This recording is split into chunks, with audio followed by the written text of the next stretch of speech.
කටුවේ දිගට දම්වැලක් ගොතා ගන්න.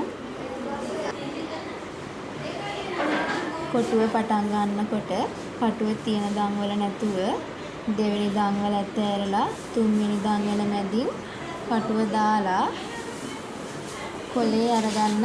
ඒ දම්වැල මැදින් කටුවට කොපු දෙකයි. ඒ කොපු දෙකෙන්ම කොලේ අරගන්න. මේක තමයි ප්‍රොවිස් ගැටේ.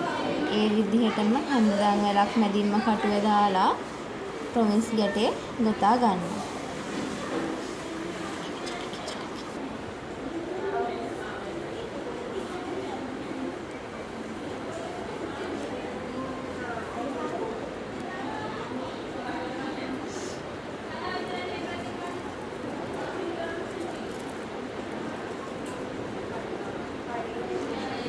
පේලිය අවසන් කරනකොට අවසාන ගැටය ගොතලා ඒ ගැටේටම වැඩි කොක්කක් අරගන්න.